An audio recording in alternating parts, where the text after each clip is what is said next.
नमस्कार, one India Hindi में आपका स्वागत है।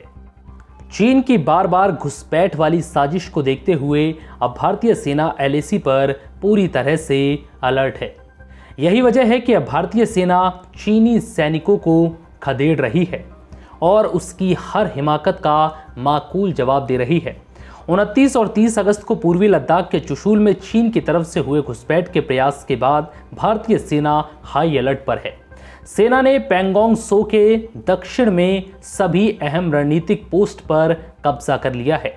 भारत ने special forces, engineering core, air defence, तोप, टैंक, स्ट्राइक कोर और 14वीं कोर को तैनात कर रखा है।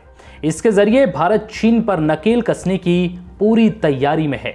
साथ ही अब लद्दाख से लेकर अरुणाचल प्रदेश तक अपनी तैनाती को भी मजबूत कर लिया है। शनिवार की रात चीन की पीपल्स लिबरेशन आर्मी ने चुशूल में घुसपैठ की कोशिश की थी। करीब 500 पीएलए सैनिक चुशूल में दाखिल हुए थे, लेकिन भारत की सेना ने इन्हें खदेड़ दिया। सेना की तरफ से कहा गया था कि चीन ने लाइन ऑफ एक्चुअल कंट्रोल की स्थिति में बदलाव की कोशिश की है। भारत ने पैंगोंग झील के उत्तर में अपनी तैनाती को बढ़ा दिया है। फिंगर एरिया में जवानों की तैनाती में कुछ फेरबदल किया गया है। साथ ही संवेदनशील इलाकों में भी उनके डिप्लॉयमेंट को बढ़ा दिया गया है। सेना ने अपने बेस को अब झील के स्तर पर कर लिया है। पीएलए के सैनिक अब तक झील के उत्तरी हिस्से पर काबिज है।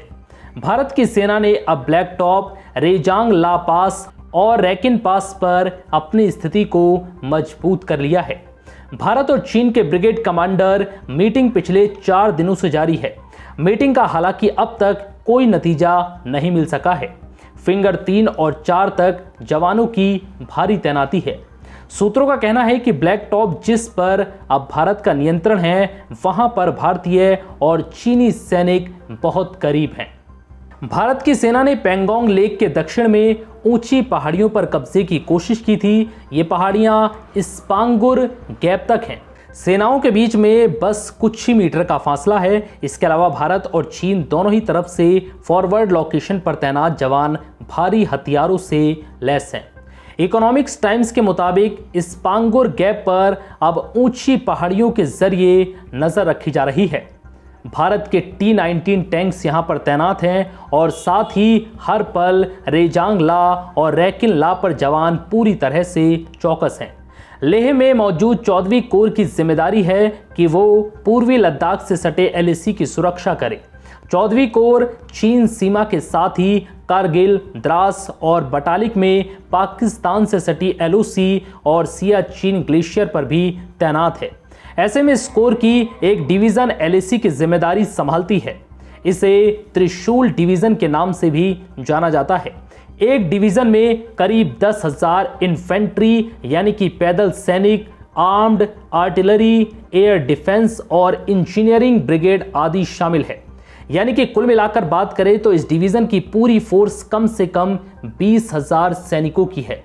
इसका मतलब यह हुआ कि शांति काल में भी 20,000 सैनिक इस सीमा पर बने रहते हैं, जो कि चीन को सबक सिखाने के लिए काफी हैं।